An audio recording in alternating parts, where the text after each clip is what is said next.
So here's some exercises for stiff knees, and this is Helen. She's going to first of all do some exercises to flush the fluid through her knees and get them all nice and clean and fresh.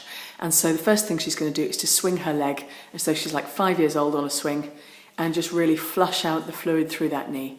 So we're getting all the synovial fluid to stop being so stiff and jellified and turn it back into nice fresh liquid. And that's great. So she's going to do that for about 20 to 30 seconds. And then she's going to get that nice fresh fluid to flush into her cartilage. So this is how you get it in, is cartilage is like a sponge. So once you've got the fluid there, you have to squeeze it. So she's kneeling on her bench, which is nice and soft, and then she's just going to shuffle her weight from knee to knee so that she's really squishing that nice fresh fluid into her cartilage. Now, if this is sore at first, and you're doing it on whether it's your chair or on the bed or something like that, you can just take some of your weight through your hands. Either put your hands down or on the back of the chair or something like that. But, you know, Helen's got nice, fresh young knees, so she doesn't need that. And then she's going to just do the whole thing again. So she's going to sit and she's going to swing her leg, swing her knee so that she's getting it really flushed through. And then she's going to get that nice, fresh fluid back into her knee again by doing the squishing. So it's swing and squish, swing and squish, swing and squish. And you can do that really for as long as you like, but I tend to recommend about 3 rounds of that. She's then going to go and start stretching her hamstring muscles. Now, these muscles go from the base of her pelvis down to just below the back of her knee. And the end that we really want to stretch out for the knee is the bottom end. So she's going to start with the top end fully stretched out, fully extended, with her hip really flexed. She's just going to get her chest right down onto her knee with her knee bent. That's it. So she's going to start off with her chest right on her knee and giving her thigh a really good hug. And that's going to keep her hip fully flexed. And then she's going to take her weight backwards so that she stretches out that hamstring and straightens the knee. And that really preferentially stretches the bottom end of the hamstring, which is where the knee is. And then she's going to just come forwards and backwards a few times just to really encourage that bottom end to really stretch out there. Now, most people can't get as far as Helen, and that's okay. Just go as far as you can. We're trying to get this to stretch out, but in a really comfortable and relaxed kind of way, so don't force it. Just go to the point where you can feel a bit of a stretch, where you can feel it's doing you some good, but it's not causing you pain. If you can't relax, then it's going to be too much of a stretch. So we really want you to try and relax into that stretch and just breathe into it and really let it go.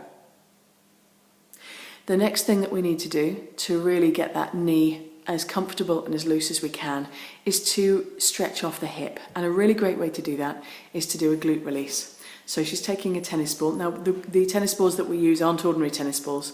They're filled with cork, so I think it's called a tennis cricket ball or something like that. And the reason for that is that we don't want them to squash too far. So they're not solid, as in, you know, there is a certain amount of give in them, but they're not too soft either, so they're not just going to collapse under the weight of you.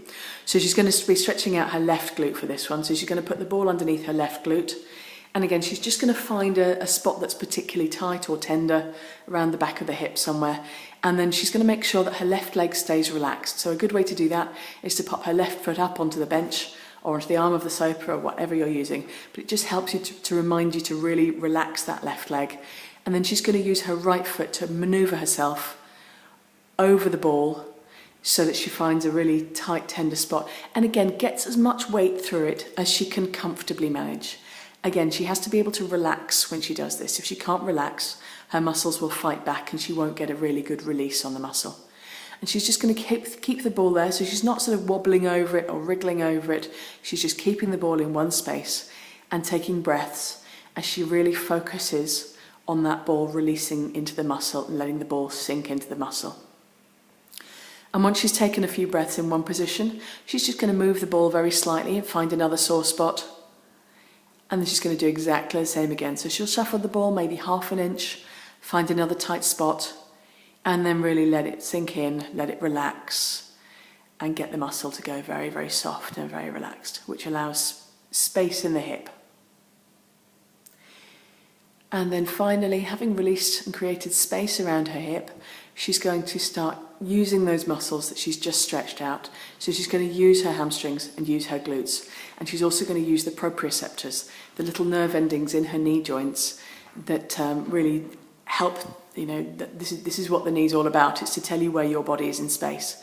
So she's going to stand on the wobble cushion. That's it.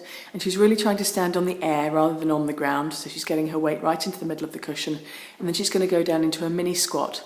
So her knees are bent maybe sort of 10, 15 degrees, something like that. And she's just going to hold it. And the reason we go into a mini squat is that it stops you locking your knees out. So you're having to actually use the muscles and use the proprioceptors to keep you there, rather than just being able to use the congruency of the knee joint. So she's using her glutes, she's using her quads, her hamstrings, her calves, and she's using her proprioceptors, the little nerve endings that tell her where she is in space. And this is a fantastic exercise to really bring together all the exercises that we've just done. And she's going to hold that, and she's going to aim to stand there for about a minute. And then that is a great little routine, 5 minutes, just to get your knees loosened off.